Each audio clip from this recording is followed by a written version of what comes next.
Hi, welcome back to The Perspective on Berita Satu. I'm Blaise Hope with Douglas Broderick, the resident coordinator for the UN in Indonesia. We're talking about education. Only 7.5 years is the average for education? Correct. How does that break down?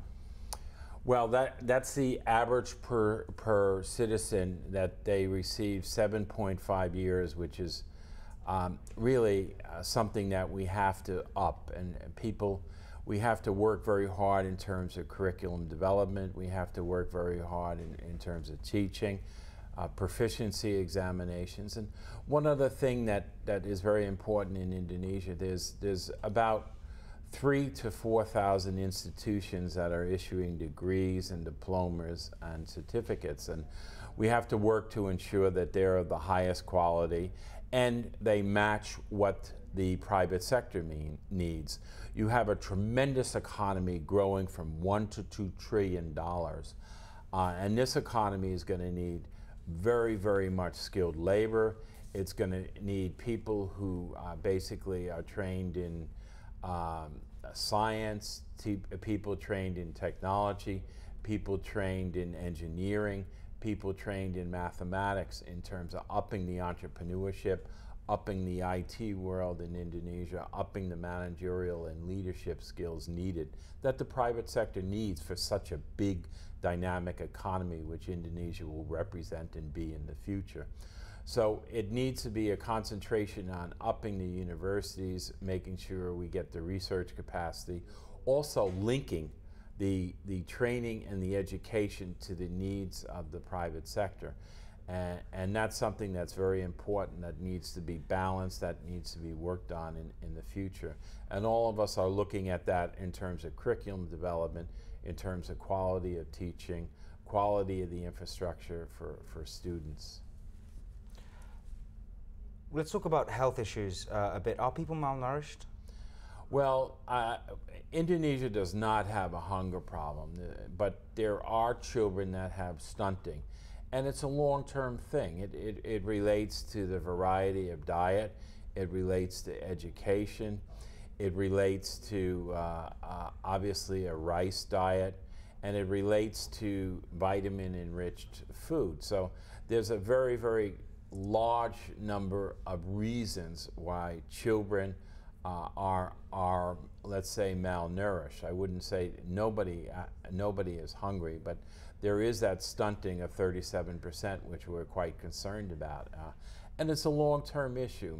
Most countries have this. You even have this problem. You have this problem challenging in a country like Cambodia or the Philippines, and you even have some malnourishment in the South Bronx, for instance. But it's something longer term that we all need to tackle.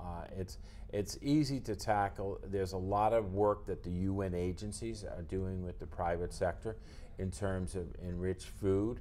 There's also education and awareness at mother and child health centers for children under 5 that go into a regimen, who are weighed and measured and monitored during those critical growth years.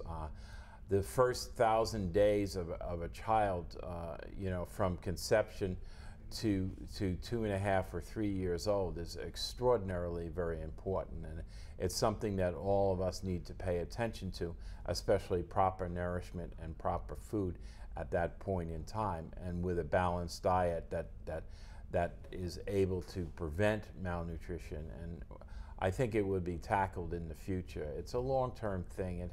It's something that's not unusual, but it's something we're working with government on to tackle actively. Okay. How close is malnourishment tied to maternal health?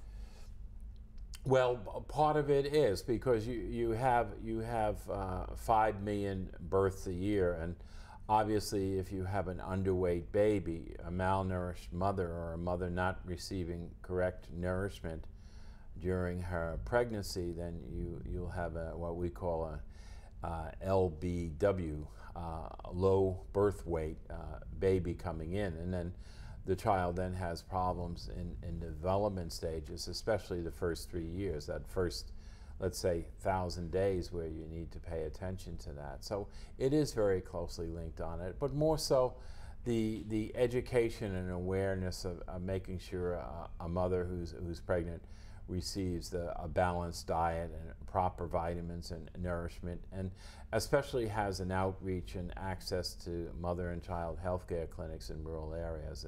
It's an education, it's an advocacy process, and it's a outreach process that all of us need to work on.